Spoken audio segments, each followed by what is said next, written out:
আমি আল্লাহর কাছে খুব করে চাইলাম যে এমন একজন ডাক্তার যে আমাকে যার কাছে গেলে আমার এই রোগটা ভালো হবে। 15 দিন পর থেকে মানা শুরু করলাম। আমার মনে আছে আমার 1 মাস পরে আমার থাইরয়েড ভালো হয়ে গেছে। ইভেন আমি এখন থাইরয়েডের ওষুধও খাই না। আমি একসময় টিচিং প্রফেশনে ছিলাম, তো দাঁড়িয়ে ক্লাস করতে হতো, যে তো আমার পা দুটো প্রচুর ব্যথা করতো। তো এটার জন্য আমি অনেক ডক্টর দেখিয়েছি, কেউ আমাকে কখনোই এটার সলিউশন বলেনি। আমি স্যারের কাছে আসার পর থেকে, স্যারের ভিডিওগুলো ফলো করার পর থেকে আমার এখন আল্লাহর রহমতে কোনো ব্যথা বেদনা কিছুই নেই। আসসালামু আলাইকুম। ওয়ালাইকুম আসসালাম। আমার নাম আসমা আক্তার তামান্না, কিন্তু ডাক নাম তামান্না, তাই অনেকেই আমাকে চিনে না। তামান্না বললে দেখা গেছে বাবার বাড়ির সাইডের লোকরা চিনে না। যাই হোক, আমার সর্বপ্রথম যে সমস্যাটা হয়েছে, আমি ভেবেছিলাম আমার কিডনির সমস্যা হয়েছে। তো আমি ডক্টরের কাছে গেলাম, দেখলাম যে আমার থাইরয়েডের সমস্যা হয়েছে।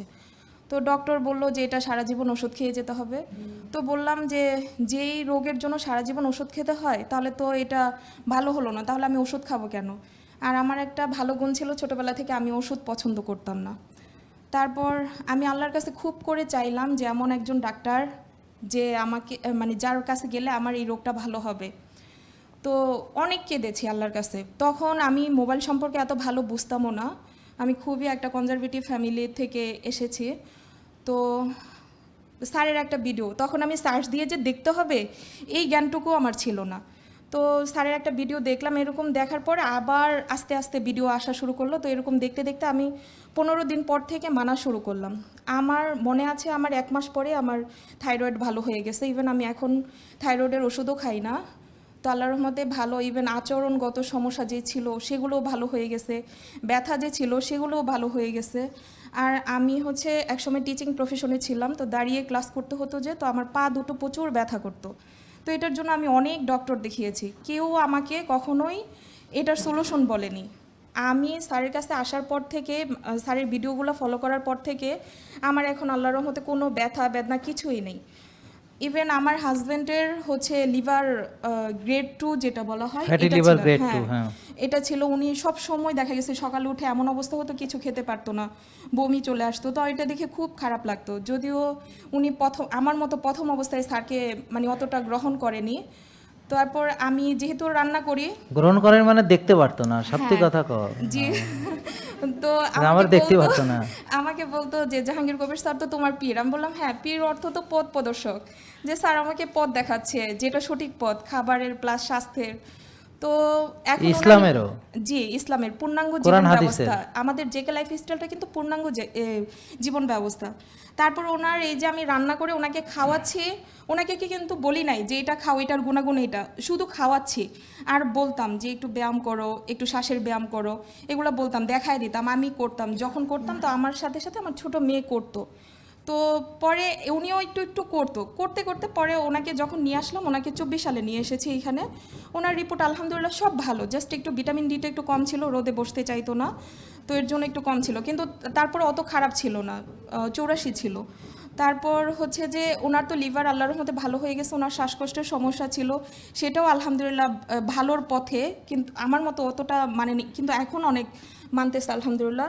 ইভেন উনি এখন একটা দল গঠন করেছে, যেটা মসজিদের ইমাম, তারপর মুয়াজ্জিন, এদেরকে ব্যায়াম করাচ্ছে, প্লাস স্যারের দাওয়াতটা দিচ্ছে, তারপর শ্বাসের ব্যায়াম এগুলো শিখাচ্ছে। ইভেন নামাজের জন্য ডাকতেছে। আমাদের বিল্ডিং থেকে একমাত্র আমার হাজব্যান্ডেই যায় 5 ওয়াক্ত নামাজে, আর কেউ যায় না। ইভেন উনি যে ফজরের সময় যেত, ওনার এমন মনে আসছে যে ওনার অনেক জ্বর ছিল, তা আমি রিকোয়েস্ট করলাম যে একটু ফজরের সময় যেন ওনার লিফটটা দেয় আর কি, কিন্তু দিল না। উনি সিঁড়ি দিয়ে উঠলো নামলো, আমার কষ্ট লেগেছে খুব, যে এই দুর্বল শরীরটা নিয়ে উঠছে নামছে। কিন্তু আমি দেখলাম কি, এই যে উনি যে দিল না, ওনারা 3 দিনের মাথায় আল্লাহর রহমতে উনি খুব ভালো এনার্জি ফিল করতেছে। তো আলহামদুলিল্লাহ, আমার হাজব্যান্ডের জন্য সবাই দোয়া করবেন যেন উনি এটা সব সময় মানতে পারে। আর আমার বাচ্চার কথায় আসি, আমার বাচ্চা যেমন 2 বছর পর থেকে ওর যে শ্বাসকষ্টের সমস্যা ছিল, এটা ওদের পরিবারের সবারই মোটামুটি ছিল আর কি। তো এখন ওকে নিয়ে দেখা গেছে আমার রাত্রে 3টা-4টার দিকেও হসপিটাল দৌড়াতে হতো, যে শ্বাসকষ্ট এমন বেড়ে গেছে। তখন আমি সবই বুঝতেছি কিন্তু কিছু করতে পারতেছি না, তখন মা হিসাবে আমাকে হসপিটাল চলে যেতে হতো। সেই মেয়ে আল্লাহর রহমতে এখন এতটা ভালো, ও আমি যা করি সবই করতেছে আলহামদুলিল্লাহ। ইভেন ও এখন বরফ থেরাপিও করে, আমার থেকে বেশি টাইমও থাকতে পারে। বাচ্চারা শুধু- বেশি পারবে, হ্যাঁ। শুধু আজকে থেকে না, ও আরও 3-4 বছর আগের থেকে বরফ থেরাপি করে, আমার থেকে বেশি করে। ইভেন হচ্ছে এখন ইয়োগা করে, দেখা গেছে আমি যে এক্সারসাইজগুলো করি ওগুলা করে, যে আমি তোমার মতো। আর ওর একটা হচ্ছে স্বপ্ন, ওকে যদি টিচার জিজ্ঞেস করছে যে তুমি কি হবা বড় হয়ে, বলতেছে আমি জাহাঙ্গীর কবির হব। তো বলতেছে আম্মু আমি কি ডক্টর হতে পারবো? আমি বলছি হ্যাঁ, তুমি যদি লাইফ স্টাইলটা ধরে রাখতে পারো, তুমি যদি ভালো মতো মনোযোগ দিয়ে পড়াশোনা করো, তুমি ইনশাল্লাহ ডক্টর হতে পারবা। আর ডক্টর না হয়েও কিন্তু তুমি মানব সেবা করতে পারবা।